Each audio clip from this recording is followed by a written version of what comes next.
Barkanku da zuwa wannan tasha tamu mai albarka ta Hausa News. Ku kasance da mu a koda yaushe domin kawo muku labarai kala-kala iri daban-daban. Kada ku manta ku danna subscribe kana ku danna alamar ƙararrawa domin samun sababbin shirye-shiryenmu a sauƙi. Mai girma ministan sadarwa da bunƙasa tattalin arzikin Najeriya, 'yan ta'addar Boko Haram suna amfani da kafofin sada zumunta wajen ɗiban sabon mayaka. Mai girma ministan sadarwa da bunƙasa fasahar tattalin arzikin Najeriya, Malam Dr. Isa Ali Ibrahim Fantami ya bayyana cewa 'yan ta'adda suna amfani da kafofin sada zumunta wajen gurɓata tunani da ɗiban sabon mayaka.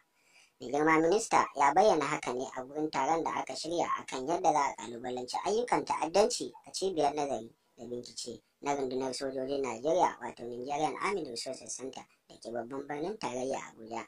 Mai girma minista ya ce ta'addanci da tashin hankali wani abu ne da ya shafi zaman lafiya da tsaron duniya gaba ɗaya, wanda ya shafi Najeriya kuma yake raba mana kan al'ummar. Minista ya bayyana cewa a zahirin gaskiya 'yan ta'adda suna amfani da kafofin sada zumunta wajen ɗiban sabon mayaka, musayar bayanai akan yadda za su kaddamar da hari. Malam Isa Ali Ibrahim Fantami ya ƙara da cewa kamata yi gwamnatin Najeriya ta yi amfani da waɗannan abubuwa kamar haka. Na farko, ya kamata a ce gwamnatin Najeriya ta yi amfani da wannan tsari na Big Data Analysis. Big Data Analysis rundunar sojojin Najeriya da hukumomin leƙen asiri da kuma masu tattara bayanan sirri tsaron za su iya amfani da tsari na fasahar Big Data Analysis. Fasaha ce da ake amfani da ita wajen gano tushe, misali kamar yanayin shirinsu na ƙaddamar da hari da kuma yadda suke musayar sako a tsakaninsu, zai taimaka wajen gano waɗanda suke ɗaukar nauyinsu.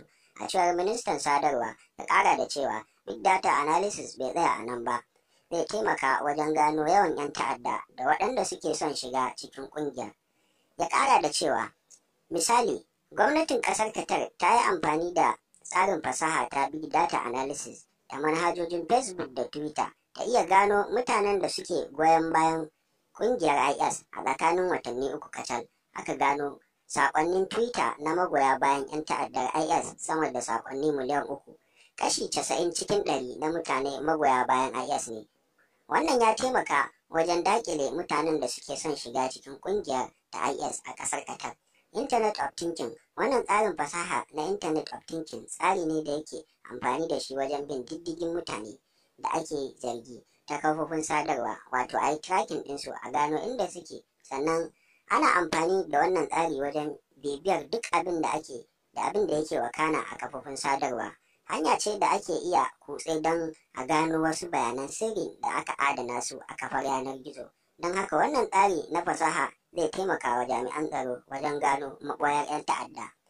Roboting, tsarin fasahar mutum-mutumi wanda aka fi sani da roboting, tsari ne wanda yanzu duniya sojoji suke amfani da shi. Suna gina mutum don ya taimaka musu a fagen yaƙi. Roboting, don haka idan muka yi amfani da wannan roboting zai taimaka mana wajen kawowa ƙarshen yakin Boko Haram.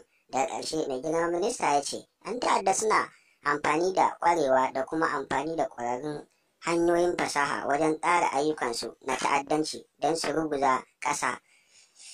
Saboda haka idan ana fatan samun cin nasara akan 'yan ta'adda, ya zama dole mu tashi tsaye.